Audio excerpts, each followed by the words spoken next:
Hey everybody, and welcome back to some more Project Ozone Lite. We're back. Last episode, we were working on trying to get a little bit more power with our wind generators here. I have made another one since the end of last episode, and also trying to get wireless access to our Applied Energistics 2 system using the wireless access point and also the wireless crafting terminal, which allows us to access everything inside of our Applied Energistics 2 system, and more importantly, allows us to craft it with those items as well, all from within inside the wireless crafting terminal. We don't have to be stood at the crafting terminal to get it done, which is pretty nice. And you may have also noticed that between episodes, I have done a complete rework and redesign of our base to try and make things a little bit more organized, try and make them look a little bit nicer. Up until now, everything has kind of just been thrown down wherever it fits, and we've kind of expanded out with little bits of cobblestone to try and fit stuff in.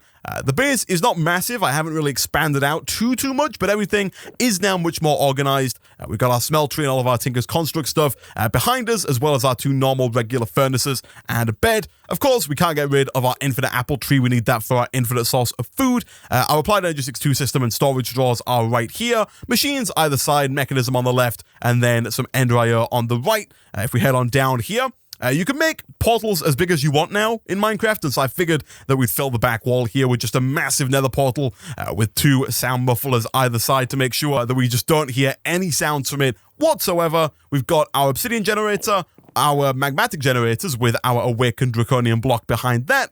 Over here, we've got our central single basic capacitor bank holding our backlog of 10 million redstone flux. All of our stuff from AE2 stuff, the crystal growth chamber and the advanced inscriber, with of course that chest there with all of the presses inside of it. And then finally, behind here, we've got our cobblestone to gravel setup, and then our cobblestone to gravel to sand to dust setup that we have over on the left. And so, for the most part, nothing has changed, and by that I mean I think actually nothing has changed. I haven't added anything, I haven't taken anything away. Everything is pretty much exactly how it was. I've moved a few things.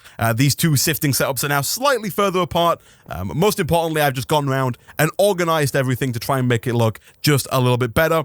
Same setup on the back here. Oh, that's not what I want to do. If I just do a quick slash home here, though, I need my jetpack, which is hiding out in the capacitor bank. Now, we shouldn't die as we float off over the platform here. But yep, this is all the same. It's just a lot less messy now. It's a little bit more organized. All of the chunks pulled out into the sag mill, through into the alloy smelter, and then through into the slave behind that. I've embedded the oak trims here into the floor, connecting the slave over to the draw controller. And so, yeah, everything just looks a little bit nicer. Everything's a bit more organized. Everything's just not quite as hectic. The floor, for those who don't know, is made out of chiseled stone. You want to make this, you get a chisel from Chisel. Really easy to make. It's just iron on a stick. And then if you whack some stone into it, like so, boom and boom. I am using this one right here, Dent, and I'm also using this one right here, Celtic, for the pillars that we've got kind of coming down. Kind of want them to look like they're holding up the top floor here. And I'm also using, I believe, this one right here at the bottom there, which is the one that we've got on the outside, just to kind of accent it and make it not just quite so plain, even though it is still quite plain. Then finally, we've got clear glass. To make this, all you have to do is put sand in the smeltery and then pull it out into the casting basin. That will give you clear glass as opposed to normal Minecraft glass, which has this texture that I'm still not a huge fan of. I might replace this with some clear glass at some point in the future. And then, actually, finally, I also made these white elevators because I hadn't made any of these yet. And now that we've got a mob spawner that is fully automated, we have way more ender pearls than we need. And these are really useful. You walk over them, and then you can shift to go down a level, and then jump to get back up a level. Makes going up and down a lot easier. It's definitely not as cumbersome as going up and down a ladder, for example. But now that that's all out of the way, now that we've introduced the new platform and kind of showed you all where everything is, what I want to work on in today's episode is I would like to work on a little bit of power. But before we do that, I do want to complete this quest right here, because there were a few quests we completed in the last episode that I have not yet claimed loot chests for, and there were also a few quests that we did that we can't claim loot chests for because we haven't yet done the networking quests. For example, we have crafted up the Emmy security terminal, and we've actually got all the way down to wireless crafting, but until we do this quest, we can't claim the reward for any of these quests. And so, I would like to start today's episode by crafting up our Emmy Controller. We don't necessarily need it just yet, but it is going to allow us to expand out our Emmy network as and when we want to, whereas right now, as I mentioned previously, we can only have up to 8 items connected to our Emmy network, and we are kind of approaching the limit on that. We've got 4 items right here with the terminal, the storage bus, the access point,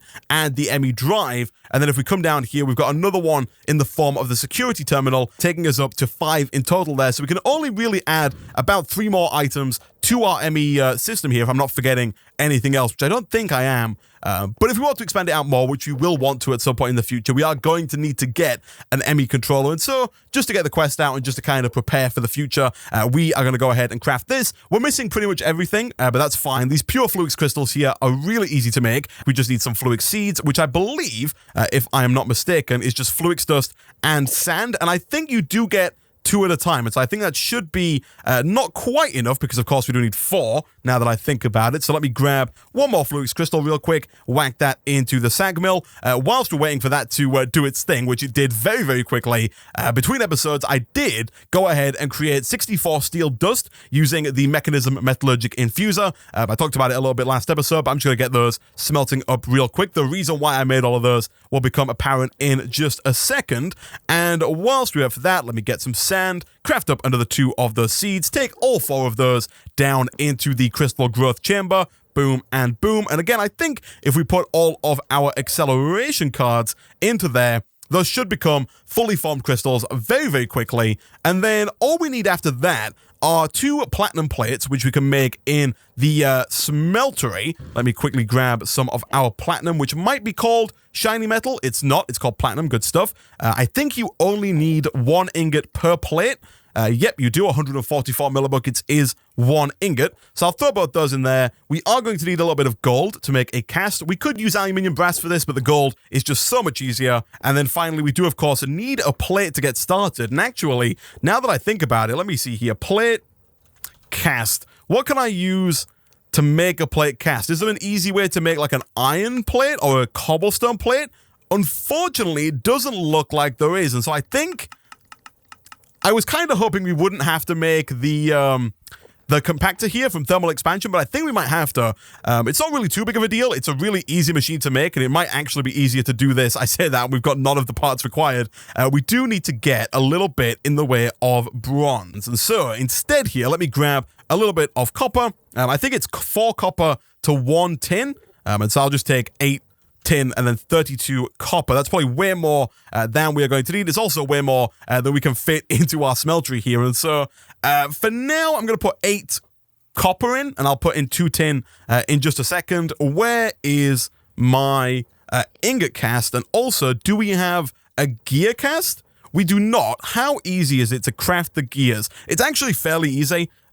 It would be cheaper for us to make a gear cast, because the gear cast just requires 4 copper as opposed to 4 copper and 1 iron. And also, now that we've got the gold already in the smeltery, I feel like we might as well go ahead and just make a basic gear and pull the gold out over it to get that gear cast going.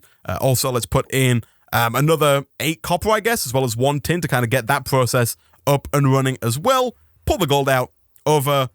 Really? You're not going to let me do that? Does it have to be over like an iron gear? It looks like it does. That is a shame. It's fine, because it does mean that we can still just craft it up with the ingot. And so I guess all I'm going to do here is get all of the bronze to the bottom, put in 2 ingots worth of tin, as well as, I guess, more copper here. Why not? And then I'm probably going to wait until we've got a full block's worth of bronze, just so I can pull it out into the casting basin, as opposed to trying to pull out every single ingot one at a time into the ingot cast, which would work, but would be a lot slower.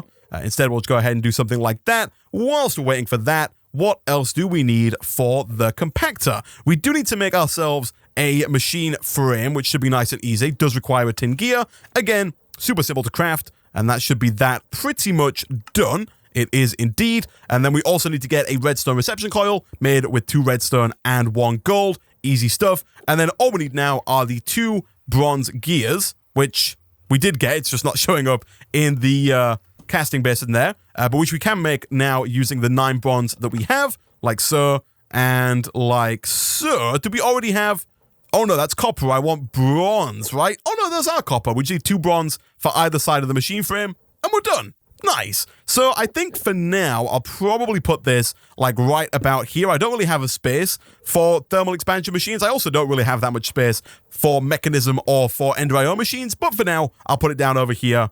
And I guess all we need to do is just throw in 2 platinum ingots, and then we should be good to make the controller, I think. All we're going to be missing is a block of skystone, and thankfully, it's actually really easy to make. If we take some skystone dust, grab ourselves a bucket, and if we quickly hijack our obsidian making machine, this guy right here, I'm just going to take the water from the top, and then as soon as this fills up with lava, all we have to do is right-click the skystone dust onto the stone barrel filled with lava, and that should turn it into a block of skystone, which then should be easily smeltable into this skystone block. Yep, skystone lava, skystone dust in like so. Did that just go away?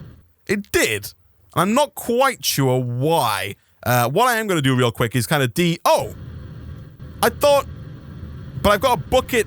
Okay, that's a bit glitchy, but that's fine.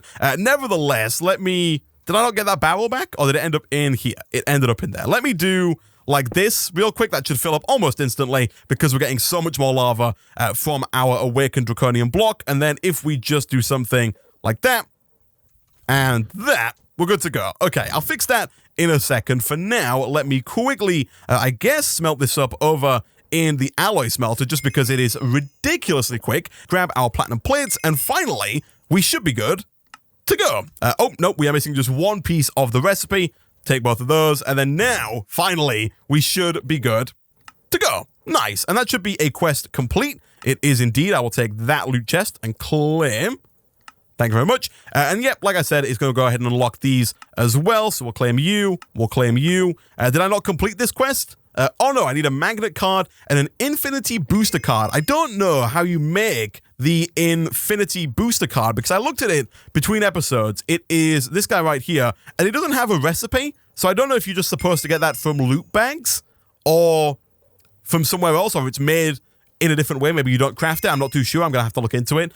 But essentially it does, I believe, what you would expect in that it gives you an infinite range as opposed to the, I think, 18 block range that we have right now. I will go ahead and put down the Emmy Controller. I think for now we can just go ahead and throw it down like right there. It doesn't really matter where we put it. We're not going to use it just yet. Let us also quickly take a look into all of our loot chests. Hopefully we get something good that's not just another charm, a ring of experience, a password shield, projectile protection, enchantment level 40. Didn't expect that, did you? I did not. That is pretty wild. What else did we get? We got 9 nature cores, we got 16 glowstone ingots, a spider charm, and then a gas charm. So we did get a few more charms. The glowstone ingots might come in useful. The shield looks pretty cool. Could be quite useful if we fight something that projects, maybe the wither. It might help us fight against, I'm not too sure. But we'll get rid of that for now. Don't need to be carrying around withers just yet. And now that that is done, I want to start working on getting a little bit more power. Because right now we're producing, I think, about as much power as we're using, but we are kind of on the brink. We're almost losing power. Sometimes I check the capacitor bank and it's losing like 50 redstone flux per tick. Sometimes I check it and it's gaining like 15 redstone flux per tick. But I really want to kick power kind of into the next gear. I want to start producing a ridiculous amount of power so that we can start just making stuff and not having to worry whilst we're making things and setting things up whether or not we have enough power for that. And the way we're going to do it is, of course, with big reactors, aka it's called extreme reactors in 1.10.2. And to get into it, we are going to go ahead and first of all complete this quest, which requires that we have 64 steel ingots as well as 64 ingots worth of yellorium. Hence why I went and made all that steel dust between episodes, and that should be that quest complete. It is. Nice. Again, we will open our loot chest. We got a blaze charm. Do we have one of those? We do. A second one, I guess, doesn't hurt too much. And then now that that is done, let us see, what do we need to do for this quest? I need 1 reactor casing core, a reactor casing, a reactor glass, a fuel rod, a redstone flux power tap, an access port, a controller rod, and a controller. And so essentially, pretty much everything required to build an extreme reactor. So we'll start out, I guess, by building quite a bit of reactor casing. It's made with 4 graphite bars, 4 iron ingots, and then a reactor casing core. The reactor casing core is made with lead, iron, redstone, and more graphite. Graphite is made really easily by smelting up coal like so. Can you smelt up blocks of coal? I don't think you can, but either way, we do have quite a bit of coal. If I cannot, you know what, I'll just take it out of here. Also, I'm going to have to get used to taking things out of my wireless crafting terminal. I'm probably going to forget more than I should. But let's throw all of you into there. That should start to get us some graphite nice and quickly. And whilst we wait for that to do its thing, I think we've pretty much got everything else. All of the other crafting recipes all just require reactor casing and then lapis or redstone or yellorium or glass or lead or diamonds. I think we've got everything. I think we are pretty much good to go. The only thing we might be a bit short on is glass. You don't have to use that much glass to make a big reactor, but personally, I think it does look quite nice if you've got a good amount of glass and you can see into your big reactor. And so I'm going to go ahead and take all of those, throw that in again. I'm probably just going to go ahead and make as much reactor casing as we can with the graphite here. So let's make a few of these. I don't want to go too overboard on making the reactor cores, although I think this might be where the bulk of our... You know what, sure, I'm going to make all of those into reactor cores or reactor casing, and then we can use the next stack, and we should probably get another stack ready to go as well, because I have a feeling that we're going to need a lot of this graphite. But if we do something like this, that's going to go ahead and get us 4 of those. Oh, I have to put my graphite in, of course. That's going to get us 64 of those. We then need, I think, 1 reactor glass was on the list, so I'll make that. We need a controller. Easy stuff. We also need a power tap to get power out of the big reactor. We need an access port to put things and pull things out of the reactor, which does require a piston that we don't have, but of course that is easy enough to make. And then what else am I missing? If I click detect there real quick, I'm missing a reactor fuel rod as well as a reactor control rod. And so to make that, we need, you guessed it, more steel, more yellorium, and more graphite. Let me take another stack of that. I love how fast the alloy smelter is. It's great. So we'll take one of you. And then finally, we also need to get one of these control rods, like so. Nice. So that's not everything we need to make a reactor, but that is everything we need to complete this quest. And so I will go ahead and claim that real quick. But now we need to focus on actually getting what we need for a functioning big reactor. And I think I'm going to put my big reactor right about here. Eventually, I quite like the idea of having one that spans the width of this like lower level, kind of like the nether portal does on this backside here. But for now, we'll start out with a basic 5x5 reactor. Did I put my reactor casing back in the system? I did. Let me grab that. And let us see if we can't set up a frame for a basic 5x5 reactor. So I think I do want this to be raised and on the same level as the platform here. So 1, 2, 3, 4, 5. We're then going to bring this back 2, 3, 4, and 5. Do I have a wand in my system? I do. That's going to make it a lot easier to lay all of that down like so. And then 2, 3, 4, 5. I might make it 1 shorter, I guess, then. I might make it a 5x5x4, just so that it fits nicely underneath the platform here. I don't really want to have to break in to that upper level. And so I guess for the time being, we'll do it like this. I probably... you know what? No, thinking about it, I'm going to turn magnet mode on real quick, and I'm going to break this. And then what I'm going to do instead is I'm just going to build it on the lower level. I know I just put it a little bit higher, but I'm just going to change it. 1, 2, 3, 4, and 5. And then now we should be able to easily do 1, 2, 3, 4, 5.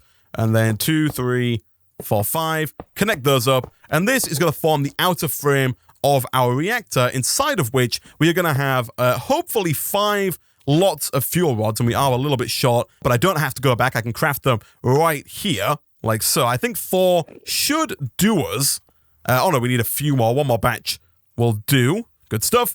Boom, boom. That's going to form the basic outline. Then we're going to put down our controller right about here. This is how we're going to operate our reactor, our power tap, and of course our access port.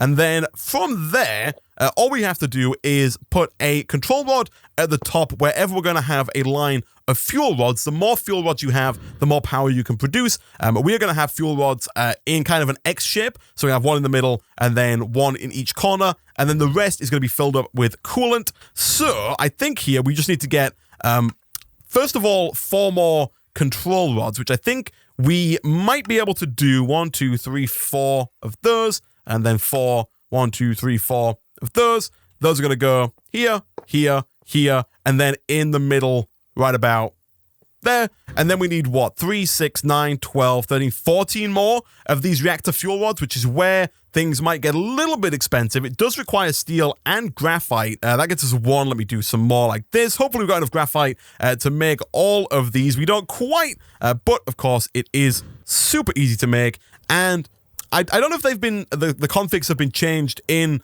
Project Ozone Lite, or if other mod packs intentionally nerf extreme reactors, but I was doing a bit of testing in a single player world, and these reactors are ridiculous. They produce an insane amount of power, and especially given how much we've got a a lot of resources right now, we can get a pretty good coolant setup to hopefully make it just even better than it normally is. So I think all of my steel is in here. It is. And again, I might as well do it in here, I guess. Why not? 1, 2, and... Oh, really? Oh, no, yeah, of course. And then 2 and 3. Okay, so we'll take you out of there. I don't know why I put that.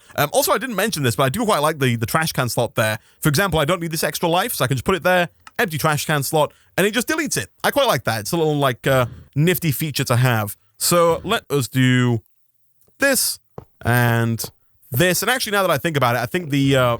first of all, I need to get better at how I put these down, but I think the glass is going to be the expensive part here, just because each piece of glass does require a piece of reactor casing to make it, and we don't quite have that much reactor casing. Did I run the math wrong there? Or did I just not build it properly? I guess I didn't build it properly. That's fine. Kapow. So the number of fuel rods that you have determines how much uranium you can put into your reactor, and therefore how much power it can generate in total here.